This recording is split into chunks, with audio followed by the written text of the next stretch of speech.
नमस्कार साथियों, आप लोगों का अपने YouTube चैनल पर स्वागत है। काफ़ी लोगों का कमेंट आ रहा था कि बाल विकास योजना के तहत जो आंगनबाड़ी की भर्ती होती हैं, तो वह वैकेंसियाँ कब तक आएँगी?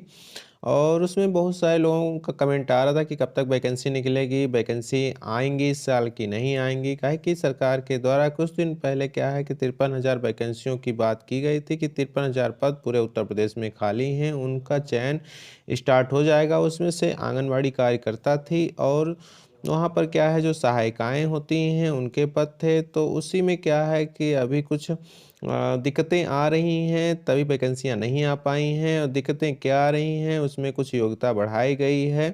काहे कि कुछ दिन पहले जब वैकेंसी पिछले साल आई थी, 53,000 वैकेंसियाँ निकली थी और उसमें फॉर्म भी स्टार्ट हो गए थे। लगभग पूरे उत्तर प्रदेश में फॉर्म भर भी गए थे। तो वहाँ पर ईडब्ल्यूएस के कारण क्या है, वह वैकेंसी को निरस्त कर दिया गया था, क्योंकि ईडब्ल्यूएस का आरक्षण जो है उसमें लागू नहीं किया गया था। तो उसी को आधार बना के हाई कोर्ट में अपील की गई थी, तो उस वैकेंसी को निरस्त कर दिया गया था। दूसरे तरीके से वैकेंसी निकाल के फिर से सरकार की ओर से बोला गया था कि यह वैकेंसियाँ 3 मंथ के अंदर फिल कर ली जाएंगी, पर वहाँ पर भी कुछ प्रमोशन का प्रॉब्लम आया हुआ है। प्रमोशन के कारण ही वैकेंसियाँ निकल नहीं पाई हैं। जो सहायिकाएँ हैं, योग्यता रखती हैं आंगनबाड़ी बनने की, तो उन लोगों से वह पद भरे जाने हैं।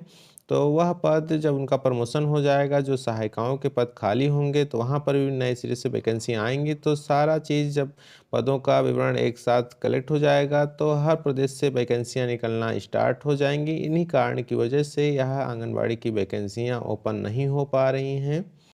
अभी भी जो लोग आवेदन करना चाहते हैं, तो उनको अभी इंतज़ार करना पड़ेगा, क्योंकि अभी वैकेंसियाँ यहाँ आने वाली नहीं हैं। अब नए वर्ष में यह वैकेंसियाँ लोकसभा चुनाव के पहले सरकार निकाल सकती है, पर यह वैकेंसियाँ फिल नहीं हो पाएँगी। केवल आवेदन केवल स्वीकार कर पाएगी सरकार, उसके उपरांत वैकेंसियों को फिल कर पाना मुश्किल रहेगा चुनाव की वजह से। और अभी कुछ आंगनबाड़ियों को क्या था, कुछ मैसेज आ रहा था कि उनके मोबाइल पे मैसेज आ रहा था कि उनके अकाउंट में कुछ पैसा आया हुआ है। तो आज समझ नहीं पा रही थी आंगनबाड़ियाँ कि जो कार्यकर्ता आंगनबाड़ी कार्यकर्ता हैं, तो आज समझ नहीं पा रही थी किस चीज़ का पैसा है। तो बताना चाहते हैं कि जैसे इन लोगों का ड्यूटी जो अलग-अलग डिपार्टमेंट में लगाया जाता है, जैसे स्वास्थ्य विभाग में, पोलियो में या अलग डिपार्टमेंट में कहीं वैकेंसी जो पद खाली हैं, वहाँ पर सहयोग के लिए इनको बुलाया जाता है, तो उसी का पारिश्रमिक वह पेमेंट था। ज़्यादातर आंगनबाड़ी यानी या स्वास्थ्य विभाग में जो टीकाकरण होता है, उस कार्यक्रम में आंगनबाड़ी कार्यकर्ताओं को बुलाया जाता है, वहाँ पर उनसे वर्क लिया जाता है, काम लिया जाता है। उसी का पारिश्रमिक किसी के अकाउंट में ₹500, तो किसी के अकाउंट में ₹440, किसी के अकाउंट में ₹490, ऐसे अलग-अलग दिनों के हिसाब से आया हुआ है। और कुछ महिलाओं का क्या था कि वह कह रही थी कि उनके अकाउंट में ₹1000 आया है, तो जितने दिन उन्होंने वर्क किया है या उनका स्वास्थ्य विभाग से अटेंडेंस जो लगा के भेजा गया है कि इतने दिन हमारे साथ में वो प्रेजेंट रहीं, तो उसी का अलग से पारिश्रमिक उन लोगों को दिया गया है।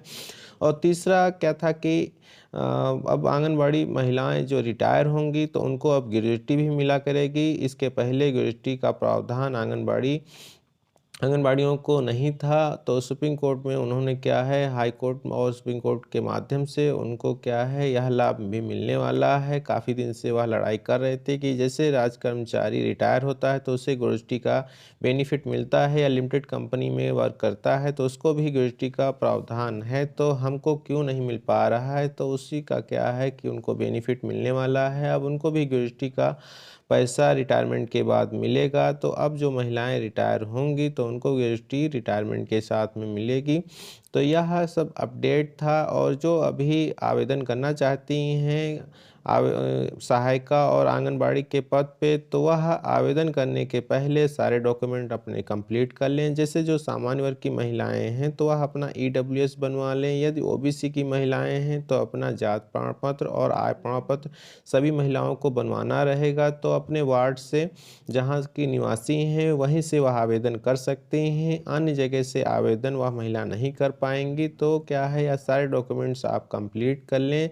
जैसे कि आपका आय प्रमाण पत्र ग्रामीण क्षेत्र से हैं, तो ₹46,089 के अंदर होना चाहिए। इसके ऊपर होगा तो आवेदन नहीं कर पाएंगी। और शहरी क्षेत्र से हैं, तो आपका ₹56,000 से आपका आय प्रमाण पत्र ज़्यादा नहीं होना चाहिए। यदि इसके ऊपर है तो आप भी आवेदन नहीं कर पाएंगे। तो आप अपना आय प्रमाण पत्र और जात प्रमाण पत्र कंप्लीट करके रख लें, सारे डॉक्यूमेंट्स कंप्लीट करके रखें। आवेदन किसी दिन भी स्टार्ट हो सकते हैं, क्योंकि लोकसभा चुनाव आने वाला है। लोकसभा चुनाव से पहले ही आपकी यह वैकेंसियाँ ओपन हो जाएंगी और अलग अलग ज़िलों से एनआईसी के द्वारा पोर्टल पहले से ही विकसित है। केवल उनको सीट का विवरण देना है, किस वार्ड में कितने पद खाली हैं, सहायिका के कितने पद खाली हैं और आंगनबाड़ी के कितने पद खाली हैं, मिनी आंगनबाड़ी के कितने पद खाली हैं। जितने पद खाली हैं वह डिटेल जैसे एनआईसी को मिल जाएगा, वह वैकेंसी को ओपन कर देंगे और ऑनलाइन आवेदन स्वीकार करना स्टार्ट हो जाएगा। तो आप इस वेबसाइट पर, जो कि बाल विकास up.gov.in है, इसको रेगुलर चेक करते रहें। इसी पर आपको उसका अपडेट मिलेगा। तो आई होप यह वीडियो आप लोगों को अच्छा लगा होगा। हमारे चैनल पर जो लोग नए हैं वह चैनल को सब्सक्राइब कर लें, बेल आइकन को प्रेस कर दें, जिससे हमारे यूट्यूब चैनल पर आने वाले हर एक वीडियो का नोटिफिकेशन आसानी से मिल सके। आपको इसी तरह के इन्फॉर्मेटिव वीडियो मिलते रहेंगे और जो आंगनबाड़ी में आवेदन करना चाहती हैं उनको भी इस यूट्यूब चैनल के माध्यम से आंगनबाड़ी से सारी अपडेट मिलती रहेंगी। तो हमारे चैनल पर इसी तरह बने रहिएगा। मिलते हैं नए वीडियो में, तब तक के लिए जय हिंद।